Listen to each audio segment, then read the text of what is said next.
Sarah Whitmore hadn't spoken a single word in her entire life. Not as a baby, not as a child, not even a scream when she fell and broke her arm at age 6. The doctors in Richmond called it a medical mystery. Her parents called it God's will. But on March 14, 1888, Sarah opened her mouth in the middle of Sunday service and spoke for the first time. Perfect Latin, fluent, ancient, and describing in precise detail how each person in that church would die. She was 7 years old and had never attended a day of school. The Whitmore family lived on a tobacco farm 3 miles outside of Ashland, Virginia. It was a modest property with a white farmhouse, a barn, and fields that stretched toward the tree line. Sarah was their only child, born on a freezing January night in 1881 to parents who'd almost given up hope of having children. Martha and John Whitmore were in their 40s when Sarah arrived. They'd been married for nearly 20 years, and Martha had suffered 4 miscarriages before Sarah. So when their daughter was born healthy and breathing, they considered it a miracle. They didn't mind that she never cried.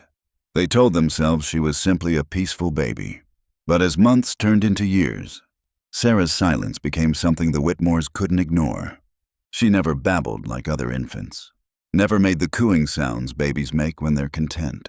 When she was hungry or uncomfortable, she would simply stare at her parents with wide brown eyes until they figured out what she needed. The local doctor examined her multiple times and found nothing wrong with her throat or vocal cords. He suggested that perhaps the child was choosing not to speak, though he couldn't explain why.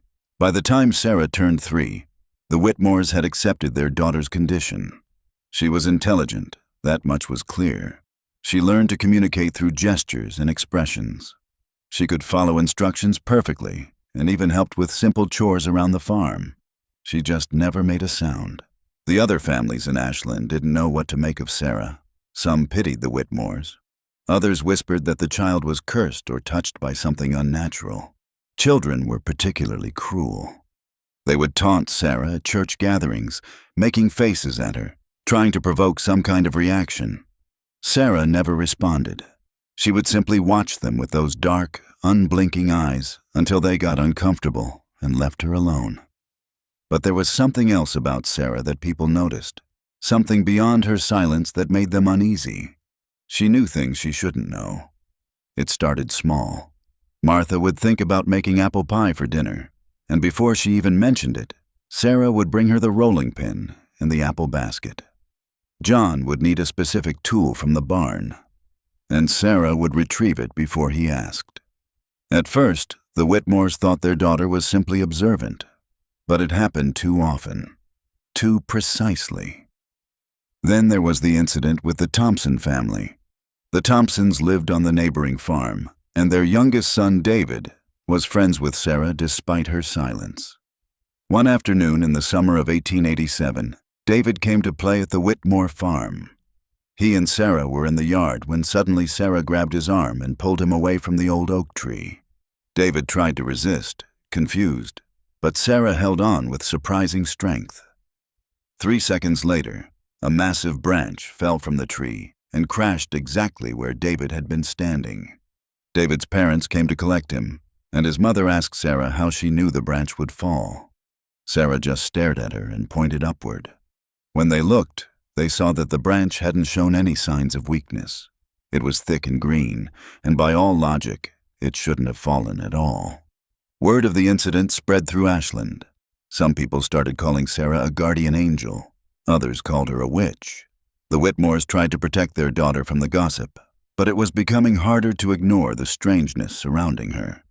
Then came the winter of 1888. Sarah turned 7 in January, and something changed. Martha noticed it first.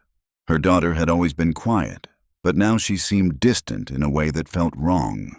Sarah would stand at her bedroom window for hours, staring out at the fields even after dark.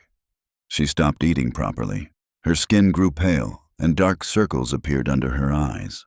The doctor was called again, but he found nothing physically wrong.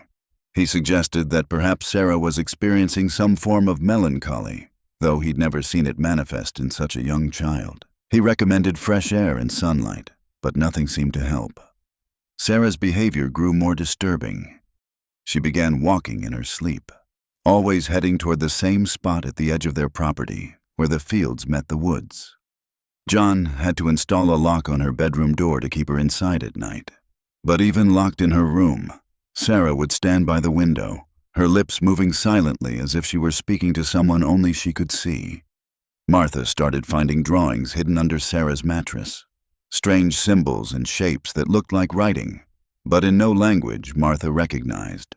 The symbols were intricate and precise, drawn with a kind of detail that seemed impossible for a 7-year-old.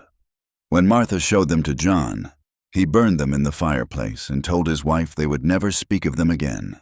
But the drawings kept appearing. On March 14th, the Whitmores brought Sarah to Sunday service at Ashland Presbyterian Church, as they did every week. Sarah had always been well-behaved during services, sitting quietly between her parents and following along with the hymns in her own silent way. But that Sunday, something was different. Reverend Thomas Holloway was midway through his sermon about redemption when Sarah stood up. The movement was so sudden and unexpected that the entire congregation turned to look. Martha tried to pull her daughter back down to the pew, but Sarah's body had gone rigid. Her eyes were fixed on something above the altar, something no one else could see. Then Sarah opened her mouth and spoke. The voice that came out wasn't the voice of a 7-year-old girl. It was deeper, older, and it filled the church with a resonance that made the wooden pews vibrate. And the words she spoke were Latin, pure, classical Latin, pronounced with the precision of a Roman scholar. Mors venit per aquam, corpus tuum in flumine inveniatur. Death comes through water. Your body will be found in the river. She was looking directly at Reverend Holloway. The church fell into shocked silence. Reverend Holloway's face drained of color. He tried to continue his sermon, but his hands were shaking. Sarah remained standing, her gaze moving from person to person as she continued speaking in that ancient, impossible language. Ignis te consumet in domo tua. Nemo audiat clamorem tuum. Fire will consume you in your home. No one will hear your screams. She was looking at Margaret Hayes, the schoolteacher. Morbus pulmonum, 3 menses. Dolor in fine, lung disease, 3 months. Pain at the end. She turned to William Patterson, the mill owner. For 10 minutes, Sarah spoke. She addressed 17 people in that church, describing their deaths in Latin with calm, clinical precision. Some would die from illness, others from accidents, one from murder, one from suicide.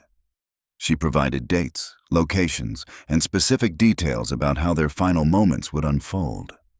The congregation sat frozen. Some people wept. Others prayed. A few tried to leave, but found themselves unable to move, as if an invisible force held them in their seats. If you're still watching, stay close. Because what Sarah said next changed everything the town thought they understood about her silence. When Sarah finished speaking, she turned to face her parents. Her expression softened, and when she spoke again, her voice had changed. It was still Latin, but now it sounded like a child, like Sarah herself. Non sum Sarah. Sarah mortua es quando nata sum. Ego sum quod remansit. I am not Sarah. Sarah died when I was born. I am what remained. Then she collapsed. The spell broke. People rushed forward, some to help Sarah, others to flee the church. Reverend Holloway stood at the altar, speechless and trembling. Martha gathered her unconscious daughter in her arms while John cleared a path through the panicked crowd. They brought Sarah home and put her to bed. She slept for 3 days straight, barely moving, her breathing so shallow that Martha had to keep checking to make sure she was still alive. When Sarah finally woke, she was silent again. She looked at her parents with those dark eyes, and Martha knew with terrible certainty that whatever had spoken through her daughter in that church was still inside her. The Whitmores tried to pretend life could return to normal, but Ashland wouldn't let them. People avoided the family. Former friends crossed the street when they saw them coming. No one would hire John for work. The local store refused to sell them supplies. But worse than the ostracism was the fear that Sarah's predictions might be true. 2 weeks after the church incident, Reverend Thomas Holloway went missing. His horse was found by the James River, but there was no sign of the Reverend. Search parties combed the riverbanks for days. On the 5th day, they found his body 3 miles downstream, tangled in the roots of a fallen tree.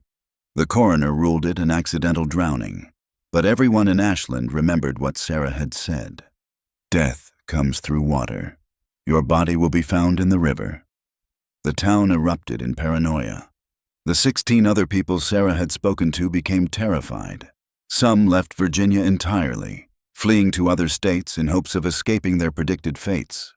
Others barricaded themselves in their homes or sought protection from the church. Margaret Hayes, the schoolteacher, hired guards to watch her house day and night. She removed every lamp, candle, and source of fire from her home. She ate cold food and sat in darkness, convinced she could outsmart Sarah's prophecy. On April 3rd, her house burned down. The investigators never determined the cause. The fire seemed to start in multiple places simultaneously, and it spread so quickly that Margaret didn't have time to escape. The guards heard her screaming from inside, but the heat was too intense to reach her. Her body was found in what used to be her bedroom, positioned as if she'd been trying to claw through the wall. William Patterson, the mill owner, died exactly 3 months after Sarah's prediction, just as she'd said. Lung disease. The doctor confirmed tuberculosis, and Patterson spent his final weeks in agony, struggling to breathe. One by one, Sarah's predictions came true. Some died exactly as she described. Others tried to avoid their fates and died anyway, often in ways that seemed like cruel jokes. A man who was supposed to die in a riding accident sold his horse and was killed when a runaway horse trampled him in the street. A woman predicted to die of poisoning stopped eating and drinking anything she didn't prepare herself, only to be bitten by a snake while gardening and die from the venom. By summer, 11 of the 17 people Sarah had named were dead. The remaining 6 gathered in secret and made a decision. They would go to the Whitmore farm and demand answers. If Sarah was possessed by something evil, they would drive it out. If she was a witch, they would see her punished. They couldn't live in fear anymore. They arrived at the Whitmore farm on a July evening, carrying torches and crosses. John Whitmore met them at the door with his hunting rifle, but he was outnumbered. They pushed past him and found Martha in the kitchen. They demanded to see Sarah. Martha refused. She told them her daughter was innocent, that she didn't understand what was happening any more than they did. But the 6 survivors weren't listening. They searched the house until they found Sarah in her room, sitting by the window, staring out at the darkening fields. The leader of the group was a man named Henry Carlyle, a banker whose wife Sarah had predicted would die by falling. Henry grabbed Sarah by the arm and dragged her downstairs. He demanded she recant her predictions, that she take back the curses she'd placed on them.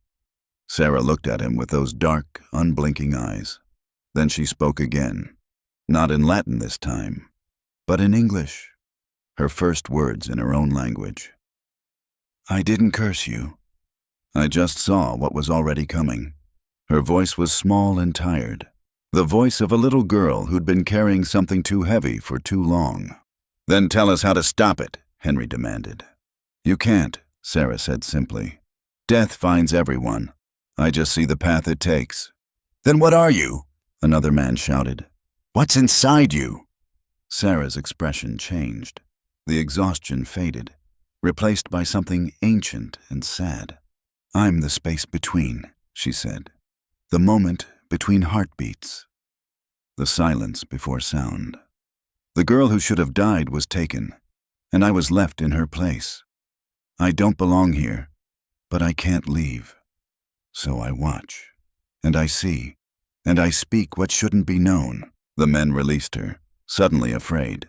They backed away, unsure whether to feel anger or pity. Sarah returned to her room without another word. The remaining 6 survivors left the Whitmore farm that night, and none of them spoke to the family again. But Sarah's predictions continued to haunt them. 2 more died within the month. The final 4 lasted until autumn. The last to die was Henry Carlisle's wife, Elizabeth. She was walking up the stairs of their home when she tripped and fell backward. Her neck broke on impact. Henry found her at the bottom of the stairs, exactly as Sarah had predicted months earlier. By November 1888, all 17 people Sarah had named in the church were dead. The Whitmores tried to leave Virginia after that. They packed their belongings and planned to start over somewhere far away where no one knew Sarah's story. But the night before they were supposed to leave, Sarah walked into her parents' bedroom and spoke again. "You can go," she said in that small, tired voice. "But I have to stay." This is where she died. So this is where I exist. If I leave, something worse will take my place. Martha wept. John demanded to know who Sarah really was, what had happened to their real daughter. Sarah's answer was simple and heartbreaking. Your daughter's soul left her body the moment she was born.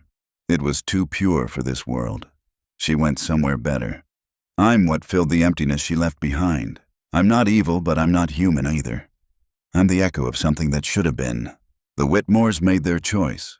They stayed on the farm, isolated from the town, raising a daughter who was and wasn't theirs.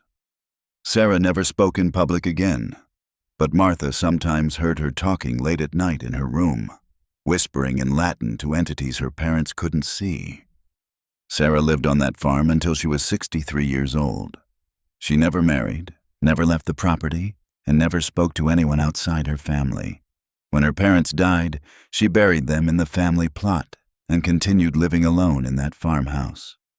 In 1944, Sarah Whitmore was found dead in her bedroom, sitting in that same chair by the window where she used to stare at the fields as a child. The local doctor ruled it natural causes, but the county sheriff's report mentioned something that was never made public. On the walls of Sarah's bedroom, written in perfect Latin script, were thousands of names. Birth dates next to death dates. The predictions covered every inch of wall space, floor to ceiling. And at the very bottom, in the corner where Sarah's chair had been, was one final line that the sheriff photographed before the house was sold. It was in English this time. When I die, the silence ends. Listen for what comes next. The current owners of that property reported hearing Latin whispers in the walls. They sold it after 3 months.